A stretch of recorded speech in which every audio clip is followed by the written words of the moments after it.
hace unos días yo hice un ejemplo de centroides. Y en el ejemplo de centroides solicitaba el cálculo de las reacciones.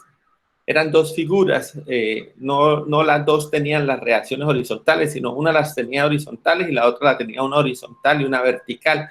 Y ustedes, pues, a bien supieron desarrollar ese ejemplo. Para el cálculo de los esfuerzos, vamos a pasar al tablero. Para el cálculo de los esfuerzos viene un nuevo tema y es el siguiente. A manera de resumen, lo último que hicimos fue algo así. Nosotros agarramos, hicimos un ejercicio más o menos parecido a este, no es este, obviamente no es este ejercicio el que desarrollamos, pero era un ejercicio en el que teníamos dos reacciones. En ese ejercicio yo no había pintado la columna. Bueno, en este ejemplo, nosotros teníamos una figura geométrica y yo les dije, venga, calculemos las reacciones. En términos de aplicación de ingeniería, a esta se le conoce como columna, puede ser la columna de un edificio. A esto, lo horizontal, se le conoce como viga. A esto se le conoce como el centroide, lo que está de rojo se le conoce como el centroide, lo de ustedes. Y aquí, lo que está de azul aquí, que es un triángulo, que es un triángulo con unos círculos, se le conoce como reacciones. Cuando estén estudiando se van a dar cuenta de que los componentes principales de una estructura pueden ser la columna, la viga, el centroide y las reacciones. Hoy vamos a ver un nuevo tema que se llama el cálculo de esfuerzos o los esfuerzos normales.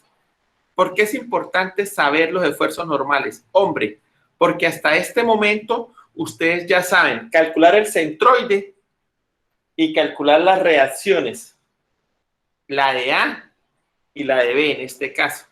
Pero hay un aspecto y es que después de que conocen las reacciones es importante saber el esfuerzo que está presentando este miembro y que está presentando este miembro. En este caso, pues se llaman columnas.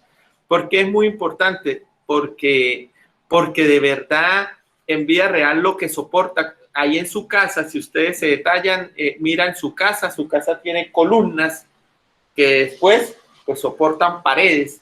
Y entonces va a ser muy importante calcular el esfuerzo que tienen las columnas. Entonces, con base a que necesitamos los esfuerzos que tienen las columnas, pues va a ser fundamental ese cálculo. Nosotros conocemos que tenemos columnas circulares o que tenemos columnas rectangulares. Y las columnas pueden ser circulares o pueden ser rectangulares. Obviamente, pues las rectangulares tendrán como base principal un rectángulo y las otras tendrán. En su casa generalmente vamos a encontrar columnas rectangulares, pero uno va a algunos sitios turísticos o algunas casas un poco más decoradas y uno ve columnas de diferentes estilos. Hoy en día están muy de moda los restaurantes temáticos, aquí al menos en la ciudad, pues en otras ciudades ya tienen muchos años. Pero se están colocando como de moda restaurantes temáticos donde uno entra y la columna es una cabeza o es una estatua y esas cosas. Pues bueno, acá en el curso pues nos vamos a encargar de estos dos tipos de columnas, de que van a ser circulares o van a ser rectangulares o cuadradas o esas cosas. Las columnas al final terminan siendo lo que sostienen esto. Entonces, nosotros vamos en que ya sabemos calcular las reacciones. Ya en este momento nosotros sabemos calcular las reacciones porque lo han hecho varias veces, porque lo hicimos hace algunos días aquí en este tablero y porque después se puso un compromiso y ya lo desarrollaron donde pedía el cálculo de las reacciones. Hoy continuamos entonces con el cálculo de los esfuerzos en las columnas o en los objetos que así lo ameriten. Los esfuerzos normales nosotros los vamos a encontrar de dos tipos, de esfuerzo a tensión y esfuerzo a compresión. ¿Qué es entonces el esfuerzo a tensión? Cuando el miembro se estira. ¿Y qué es el esfuerzo a compresión? Cuando el miembro o la columna se contrae. ¿Qué significa eso? Significa que yo tengo la columna acá. ¿Y qué es estar a tensión? Pues que yo la estire. ¿Y qué es estar a compresión? Pues que yo la comprima, la intente aplastar. Existe entonces, los esfuerzos normales existen de dos. A tensión, cuando la estiro, y a compresión, cuando lo comprimo, cuando lo intento aplastar. Es apenas lógico pensar algo, y es muy importante pensar algo. si yo digo si yo digo que todo lo que se estira es positivo, si yo digo que todo lo que se estira es positivo, si en algún momento llega a dar negativo, significa que estaba con presión y no a tensión, como yo puse el signo de conversión. ¿Por qué hago la aclaración? Porque es muy normal que los estudiantes siempre se pregunten, profesor, ¿por qué dio el valor de la fuerza negativo? El valor de la fuerza negativo sencillamente da porque se presenta el fenómeno de que yo asumí que, por ejemplo, todo lo que iba a la derecha era positivo y resulta que una fuerza iba a la izquierda, pues debe dar negativo. Cuando yo estoy haciendo la sumatoria, es muy normal, depende entonces de la orientación que yo haya dado, porque si yo digo que todo lo que va a la derecha es positivo y de repente un dato da negativo, significa que la fuerza iba al otro lado, pero yo también puedo haber dicho, no, todo lo que va a la izquierda es positivo, y entonces las otras fuerzas hubiesen dado al contrario. O sea, yo tengo que ser consciente de que yo soy el que pongo el nivel de referencia. Luego, si yo pongo el nivel de referencia, yo soy la persona encargada de definir qué es positivo y qué es negativo. Entonces, con base a eso y continuando con el tema, estamos entonces en los esfuerzos normales.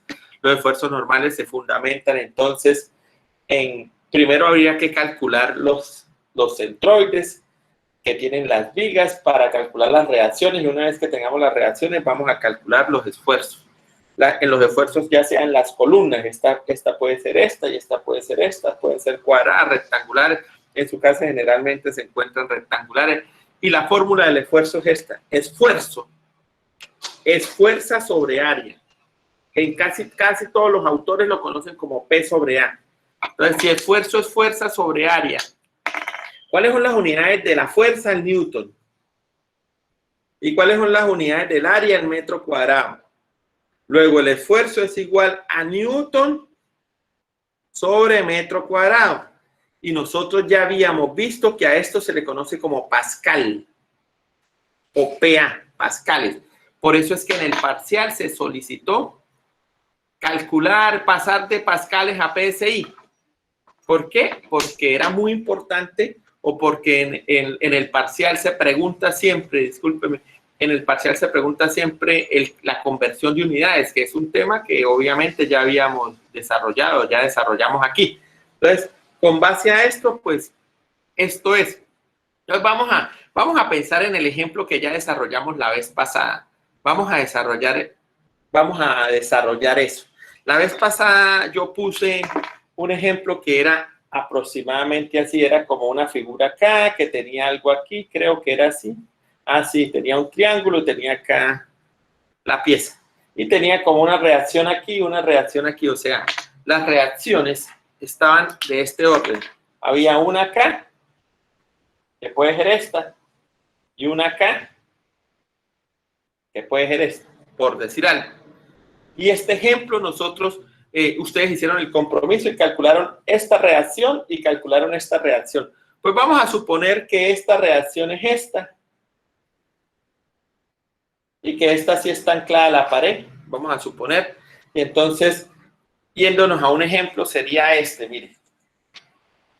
Vamos a suponer que eso que ya habíamos resuelto en el ejercicio anterior es este ejercicio que está acá. Vamos a suponer entonces que tenemos, espérenme, acomodo mejor la cámara, tal vez esté así mejor. Vamos a suponer entonces que el ejercicio que era esto, ¿no? Que era así. Y que tiene la reacción acá. Vamos a suponer que tiene esta columna que está acá. Pero esta columna se puede dar el caso de que sea o circular o sea cuadrada. Entonces, aquí desarrollé el ejemplo como si fuera circular o fuera cuadrada. Vamos a suponer porque cada uno de ustedes lo hizo, vamos a suponer que la reacción aquí, el valor de esta reacción ha dado 5.000 newton. Y entonces recordemos que si esfuerzo es igual a P sobre A, si el esfuerzo es igual a P sobre A, entonces, ¿cuánto vale P? Vale 5.000 newton. ¿Por qué 5.000 newton, ingeniero? Porque eso fue lo que les dio la reacción. A usted les dio la reacción 5.000 newton. 5.000 newton. Entonces, 5.000 newton. Sobre área. Pero, ¿cuál es el área? ¿Cómo así? ¿Cuál es el área? Pues sencillo, mire. Si el área, si es un cuadrado, no sé si alcanzan a ver por la cámara, pero si es un cuadrado, voy a bajarla acá. Si es un cuadrado o si es un rectángulo, mire, yo puse por este lado 10 centímetros y por este lado puse 20 centímetros. Aquí es uno. Ahí. Uno. Entonces, ¿cuál es el área? Primero que todo tenemos que definir una cosa. En el cálculo de los esfuerzos, el área es el área perpendicular a la fuerza. En este caso, esta es el área. En este caso, esta es el área. Ojo, en ninguna circunstancia, esta es el área, o esta es el área, o es el área esta. O sea, ¿qué es el área en el cálculo de los esfuerzos? El cálculo en el área de los esfuerzos es esta área. No es esta, ni es ninguna. Si esta es la columna, el cálculo en la columna es este. Esta es el área perpendicular a la fuerza. ¿Pero por qué usted dice que es perpendicular? Sí. Bueno, es el área perpendicular a la fuerza. Es el área perpendicular a la fuerza. Ojo, porque puede haber confusión. Esta es la columna y alguien dirá, ay, no, yo voy a calcular esta área, esta. No, esa no es. Porque generalmente, por ejemplo, si usted se para en su casa y mira una pared, su casa tiene más o menos de alto 2,30, o sea, 2 metros con 30. Y la columna tiene más o menos 20 centímetros. Entonces, ustedes pueden llegar a la confusión del cálculo de esfuerzos de decir, que son 30 centímetros por 2,30. No, es falso. El área es esta. El área que calcula los esfuerzos es esta. ¿Listo? Entonces, con base a eso, y ya teniendo las dos áreas, ya teniendo definido lo que es el área, entonces, para el ejemplo que estamos desarrollando, el cálculo del esfuerzo, que es igual a P sobre A, sería 5.000 newton, porque eso fue lo que les dio el ejercicio. Sobre el área es 0.2 por 0.1. Profe, ¿por qué 0.2 por 0.1? 0.2, 20 centímetros. Pasado a metros, porque aquí es 10 centímetros, al pasarlo a metros es 0.2. Y 0.1 es 10 centímetros. Entonces sería, y aquí da un número. Detallémonos una cosa. Aquí da un número 1. Detallémonos una cosa. Detallémonos que el esfuerzo es P sobre A.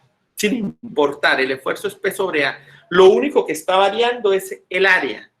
El área. ¿Por qué? Porque acá me inventé una figura rectangular como las columnas de su casa, y aquí me inventé una figura circular como son cualquier pieza mecánica que hay en el mercado. Si ustedes se van ahora mismo para el almacén que vende aquí en la ciudad, para el almacén que vende aceros o que vende maderas y esas cosas, ustedes se van a encontrar que si es acero, los aceros vienen perfilados de manera circular, pero las maderas sí vienen perfiladas de manera rectangular. Luego, por eso es que yo estoy hablando de las dos. Entonces, para el otro caso, esfuerzo igual a P sobre A. Es el P, el mismo, pero el área, ¿cuánto es el área de un círculo? ¿Cuánto es el área de un círculo? Porque es que al final es un círculo, mire, es un círculo, o sea, esto es un círculo, al final es un círculo. ¿Cuál es el área de un círculo? Pues sencillo, el área de un círculo es pi cuartos del diámetro al cuadrado. Pi cuartos del diámetro al cuadrado. Pi cuartos del diámetro al cuadrado. ¿Por qué el diámetro es 0,2, ingeniero? Porque me inventé que era 20 centímetros, es 0,2 y aquí da otro valor. Entonces, detallémonos una cosa. Aquí da el 2. Detallémonos una cosa. El esfuerzo varía es por el área. O sea, el esfuerzo varía es dependiendo del área. Para este caso es P sobre A. La P fue la misma, pero una variación de tan sencilla el área, con 20 centímetros, con 20 y con 10 centímetros, ya da una respuesta diferente. Eso es un concepto que necesito que tengan bastante claro. Ese concepto, el del cálculo de los esfuerzos y cómo los esfuerzos varían dependiendo del área. ¿Por qué va a ser fundamental eso? Hombre, porque yo lo acabo de decir, cuando uno va al mercado o cuando le encomiendan una tarea, vamos a suponer que la tarea es, no sé, diseñar las columnas para sostener un tanque. Su mamá dice, o su papá, o su familiar, o su pareja dice, mija, usted que está estudiando ingeniería, porque esa es la clásica, apenas se gradúen va a ser así, ¿no? Mi hija la ingeniero, mi hijo el ingeniero, y venga que usted sí sabe esto, y uno pues le toca ir aunque no sea para eso. Y la clásica es, venga mija, usted que estudió ingeniería o usted que es ingeniera, ¿por qué no me dice si estas columnas aguantan? Porque esa es la clásica, la que le preguntan a uno siempre. Dígame si estas columnas aguantan, y entonces usted se va con su familiar a comprar el material que sí aguante. Entonces, lo primero que hay que hacer es, ¿qué es lo que vamos a sostener? No, vamos a sostener un tanque de agua y aquí está el tanque de agua. Esto es el tanque, vamos a ponerlo así. Este es el tanque de agua, vamos a poner una columna acá y una columna acá, y el tanque va a tener tanta altura por tanta profundidad y va a tener tanta longitud. Y yo quiero que usted me diga si me voy para el almacén y compro columnas circulares o pongo columnas rectangulares, cuánto es el esfuerzo y si me aguanta o no me aguanta y esas cosas, porque ya la pregunta empezó a salir. Incluso ya la acabo de plantear yo. Yo les acabo de decir qué columnas necesito o qué necesito ir a comprar al almacén para que me aguanten esto. Entonces, el primer paso va a ser calcular cuánta masa de agua hay aquí para multiplicarlo por 9.8 para tener cuántos newton de fuerza está haciendo el agua. También habrá que calcular cuánto pesa el tanque. Entonces, habrá que definir si el tanque lo hacemos en acero o lo hacemos en ladrillos. Normalmente están de ladrillos en todas las casas. O lo hacemos comprado del que ya venden en el almacén, que es de plástico. Vamos a suponer que es un tanque de plástico rectangular que los venden, ¿no? Que los venden. Entonces habrá que pesar el agua más lo que pesa el tanque. Y todo eso es lo que van a soportar las dos columnas, esta columna y esta columna. Entonces, el valor de la carga ya lo conocemos, es el agua más el tanque. Lo que habrá que calcular entonces es el cálculo del esfuerzo. Y ahí viene usted como ingeniero, mi hija que es ingeniera. Entonces, usted tiene que irse al almacén de cadena y definir, porque ya en su casa hizo los cálculos, definir si yo utilizo circular o si yo utilizo rectangular de madera para sostener eso. Porque yo sé que ustedes dicen, no, pues yo utilizo el circular y de acero, pero es que este vale mucho más que lo que vale este. Entonces habrá que empezar a aplicar algunos conceptos. Por ahora no nos vamos a preocupar, estamos en el tema del cálculo de esfuerzos, para este caso esfuerzos normales, y la idea es empezar a desarrollar pensamientos respecto a los esfuerzos normales. Entonces, nosotros hasta ahora estamos viendo columnas y cálculo en las columnas. En unos 15 días, o en unos 10 días, estamos viendo deformación en las columnas. O sea, fuera de que ella estaba cargada, ¿qué tanto se bajó por el peso? Listo. Entonces, con base a eso, pues va a ser muy importante el desarrollo de la materia.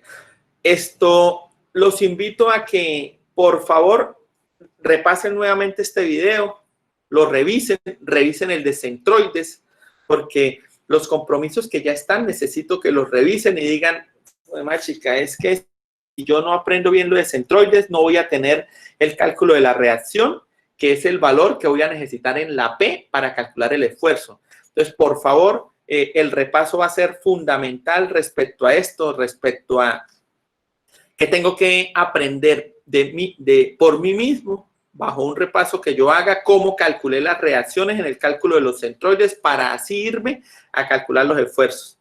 Eso va a ser fundamental.